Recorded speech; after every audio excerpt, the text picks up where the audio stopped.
আলাইকুম ওয়া রাহমাতুল্লাহি ওয়া বারাকাতুহু। প্রিয় বন্ধুরা, আমি আপনাদেরকে একটি পরামর্শ দেব। ইনশাআল্লাহ সবাই গ্রহণ করার চেষ্টা করবেন। যাদের প্রয়োজন আছে তারা ইনশাআল্লাহ নেবেন। যদি আপনার প্রয়োজন না হয়, ভিডিওটি বেশি বেশি শেয়ার করে দেবেন। শেয়ার করে দিলে আপনিও সব পাবেন, ইনশাআল্লাহ আমিও সব পাবেন। তা আপনাদের কাছে করবে করে বিনোদন করছি, আপনারা অবশ্যই ভিডিওটি বেশি বেশি শেয়ার করে দেবেন। আসসালামু আলাইকুম ওয়া রাহমাতুল্লাহি ওয়া বারাকাতুহু। নাহমাদুহু ওয়া নুসাল্লি আলা রাসূলিল কারীম, আম্মা বা'দ। আউযু বিল্লাহি মিনাশ শাইতানির রাজিম। বিসমিল্লাহির রহমানির রহিম। তাবিজ ব্যবহার করার কিছু নিয়ম আছে, আমি আপনাদেরকে বলি।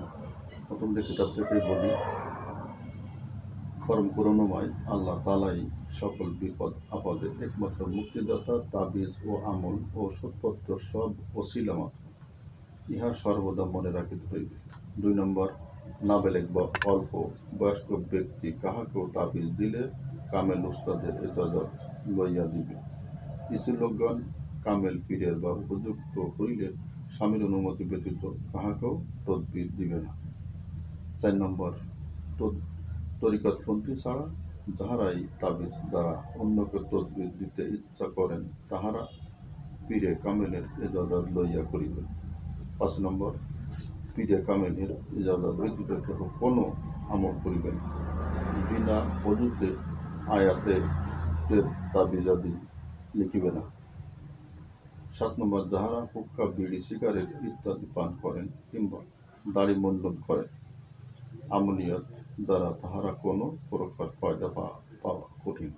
পাবেন না তা না, পাওয়া খুবই কঠিন হবে। তাবিজ ব্যবহার হইয়া গেলে উহা এমনভাবে রাখিবে যেন কোনো প্রকার তাজিম না হয়, অর্থাৎ তাবিজে যেন বেজ্জিত না হয়, অর্থাৎ অপমান না হয়। অবশ্যই এটা আমাদের অবশ্যই খেয়াল করতে হবে। যখন আল্লাহ পাক আপনাকে সুস্থতা দান করবে, তখন ওটা আপনি ইবাদত করবেন, ইবাদত করে ফেলবেন, ইনশাআল্লাহ দেখবেন যে সব পাবেন।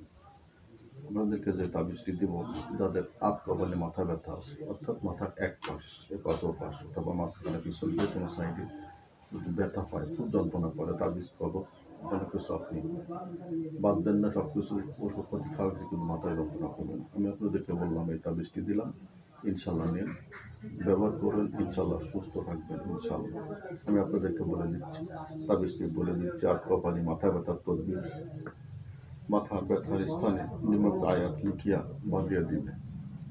আয়াতটি লিখে আপনি ঠিক ওইখানে বেঁধে দিবেন। কীভাবে লিখবেন আমি বলে দিচ্ছি, একটু পরে। তাবিজটি দিয়ে আপনারা ভালো করে নিন। বিসমিল্লাহির রহমানির রহিম প্রথমে লিখবেন, তারপর লিখবেন ইন্নাল্লাযীনা আমানু ওয়া আমিলুস সলিহাত। মাত্র এইটুকু। বিসমিল্লাহির রহমানির রহিম, ইন্নাল্লাযীনা আমানু ওয়া আমিলুস সলিহাত। ইন্নাল্লাযীনা আমানু ওয়া আমিলুস সলিহাত, মাত্র এইটুকু লিখবেন। সুন্দর করে লিখবেন, আল্লাহর কাছে পানা চাবেন। পানা দেওয়ার মালিক আল্লাহ, মাফ করেন মালিক আল্লাহ। তাবিজ তো মাত্র ছিল, বিশ্বাসে মিলায় বস্তু তর্ক করবেন।